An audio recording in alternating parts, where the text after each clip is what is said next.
Good morning, good afternoon, good evening from whatever part of the world you're watching this. Binadamu tunapangaga mipango mingi sana, lakini kama tunavyojua, when people make plans, God laughs. So at the beginning of this year, nilikuwa nimepanga celebrate my birthday in a very different way. Na sio tu my birthday, hadi shughuli nyingine zingine. So nikapania, nikashonesha manguo, lakini too bad sikuweza kusherehekea any of those kwa sababu zilikuwa nje ya uwezo wangu.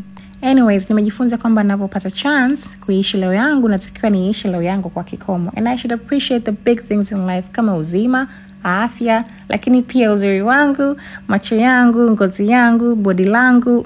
Moja kati ya story ambayo imekuwa ikitrendi sana katika mitandao ya kijamii ni muonekano wa mwanamtandao mwanadada ambaye anakwenda kwa jina la Sishikiki Sikamatiki. Jambo ambalo limepelekea kila mmoja amekuwa akitoa mtazamo wake. Nikasema si mbaya utupe mtazamo wako pia kwa muonekano huu ambao anaonekana nao sasa hivi na ule aliyokuwa nao zamani. Wewe unaona ni heri tu angebaki katika ile sura yake ambayo alikuwa nayo kuliko hii surgery ambayo amekwenda kuifanya? Siku ya tarehe 20 alionekana katika iftari ya Wasafi ambayo ilikuwa imeandaliwa na Wasafi, na kwa kumwangalia tu usoni watu ambao wanafuatilia vizuri mambo wakagundua kuna utofauti katika sura ya Sishikiki. Lakini kupitia Instagram page yake akaja akashare video ambayo unaiona hapo. Anaonekana akiamka asubuhi, anaenda kushika uso wake kuangalia, ndo kugundua kumbe kweli huyo bidada amebadili muonekano wake.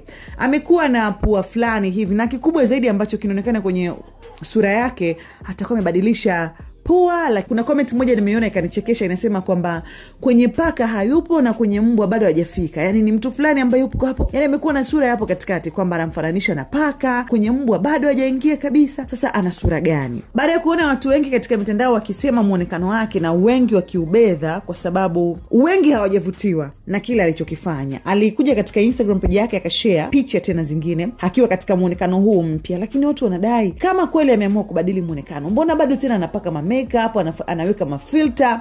Angebaki katika huu muonekano mpya ambao amekwenda kufanya surgery, lakini akabakia bila, akiwa natural. Umeona?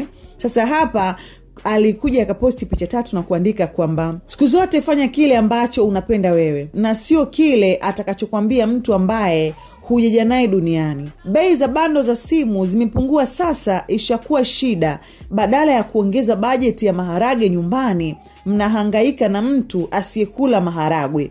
Akimaanisha kwamba siku zote fanya kile ambacho unakipenda wewe. Kwa hiyo hii kufanya surgery anapenda yeye, si kwa sababu eti wanadamu watamsema vipi, watafanya nini impe shida. Ndo akatoa kijembe kwamba bei za bando za simu zimepungua. Sasa badala ya kwenda kuongeza bajeti ile pesa katika maharage, wao wako busy wanaeka bando kuweza kumcheka, kumsema, kumkosoa huu muonekano mpya ambao amekuwa nao. Lakini watu hawakusita.